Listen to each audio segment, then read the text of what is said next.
Hello and welcome to this introductory presentation about MO1018 Care for High Risk Feet.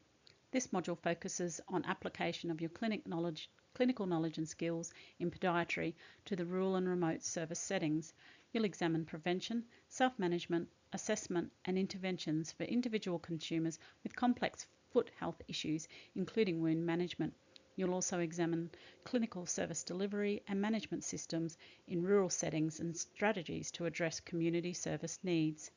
The intended learning outcome for this module is that you'll be able to combine advanced knowledge of complex, high-risk feet conditions, assessment and clinical reasoning skills to formulate and communicate care plans that include self-management strategies designed to optimise care in the rural and/or remote settings in accordance with best practice guidelines and local service strategic intent. The module goes for 6 weeks with 22 hours expected workload. You can see the weekly topics here. In week 1, overview of the high-risk foot, you'll identify a client and prepare for assessment item 1 before gaining an overview of the high-risk foot. You'll be introduced to the Australian Strategy for Foot Health and Disease in Diabetes 2030 to learn about the strategy's goals and to review prevalence and burden of disease data. Lastly, you'll refresh your knowledge of foot morbidity prevention strategies. In week 2, risk factors and guidelines, you'll test your knowledge of foot disease risk factors and learn more about either peripheral arterial disease or peripheral neuropathy. You'll explore interdisciplinary high-risk foot services and be introduced to interdisciplinary high-risk foot service standards. You'll refresh your knowledge of wound classification, infection, and healing intervention recommendations by testing your knowledge via a quiz to identify knowledge gaps and variation in the application of these recommendations in your local context. Finally, you'll submit the first 2 weeks of your module workbook to gain feedback on how you are doing so far. In week 3, guidelines and care considerations, you'll refresh your knowledge of offloading recommendations by testing your knowledge via a quiz to identify knowledge gaps and variation in the application of these recommendations in your local context. You'll consider related interdisciplinary high-risk foot service standards before exploring the emotional and psychological impacts of diabetic foot ulceration by chatting with AI Ally, the program's in-house AI assistant. Lastly, you'll consider self-management through the lens of person-centered care. In week 4, assessment, you'll locate assessment and intervention evidence for your client's condition from the perspective of multiple professions.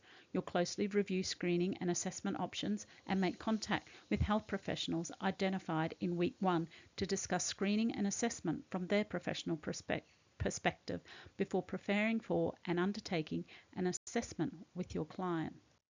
In week 5, intervention, you'll review the interventions relevant to your client using evidence sourced earlier before making contact with the allied health professions identified in week 1 to discuss interventions from their professional perspective. You'll also identify services relevant to your context and client, discuss your learning to date with your supervisor, and draft a care plan for your client. In week 6, variation, you'll compare care plan with evidence-based guidelines before troubleshooting the complexities of delivering evidence-based healthcare. You'll discuss your care plan with your work-based supervisor for the final time before submitting assessment item 1. A single assessment task is due at the end of the module in week 6. The task is a written care plan that addresses the issues and goals for a consumer that has high-risk foot with established ulceration and at least one wound on the plantar surface of the foot. You'll also have the opportunity to submit a formative piece of work at the end of week 2. This is your module workbook, which is not marked but will give you some feedback on how you are going. We've built in some opportunities for you to interact with the content, the module coordinator and other participants who are taking the module at the same time. There are learning activities which include contributing to online discussions. This provides a chance and an expectation for you to swap professional insights with others who may be from the same or other health professions. This mutual exchange of knowledge is the basis of successful collaborative team practice, so we hope you'll join in. You'll find the module outline in the Start Here folder. It contains your module coordinator's contact information, all the details of the assessment task and marking criteria, information about applying for extensions, any module prerequisites, and the module calendar. Please don't hesitate to get in touch for any questions or concerns, and enjoy the module.